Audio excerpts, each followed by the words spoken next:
मराठी कलाविश्वातील दिग्गज अभिनेत्री वंदना गुप्ते यांच्यावर नुकताच दुःखाचा डोंगर कोसळला आहे। त्यांच्या अगदी जवळच्या व्यक्तीने या जगाचा कायमचा निरोप घेतला। विविध नाटके, मालिका आणि धाटणीच्या चित्रपटांमधून त्यांनी अभिनय क्षेत्रात आपला ठसा उमटवला आहे। उत्तम अभिनयाने प्रेक्षकांची मने जिंकणाऱ्या वंदना त्यांच्या दिलखुलास आणि बिनधास्त व्यक्तिमत्वासाठी ओळखले जातात। मात्र त्यांना इथपर्यंतच्या प्रवासात साथ देणाऱ्या त्यांच्या आईचे दुःखद निधन झाले आहे। आईच्या आठवणीत भावुक होऊन अभिनेत्री वंदना गुप्ते लिहितात, मम्मी काय बोलू, तुझ्या आठवणीशिवाय एकही दिवस नाही गेला। आम्हीच नाही तर अख्खा महाराष्ट्र अजूनही तुझ्या लढीवाढ स्वरांमध्ये झोके घेत असतो। तुमच्या प्रेमाची सावली अशीच राहू दे, म्हणजे आमचा पुढचा खडतर प्रवास सुखकारक होईल। तुमच्या मुली भारती, अरुणा, वंदना आणि राणी आई तुझी रोज आठवण काढतात।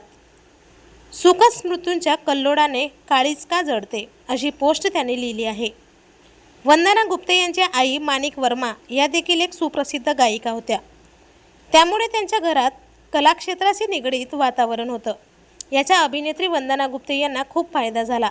मात्र आईच्या आठवणीत त्या गैवरल्या आहेत।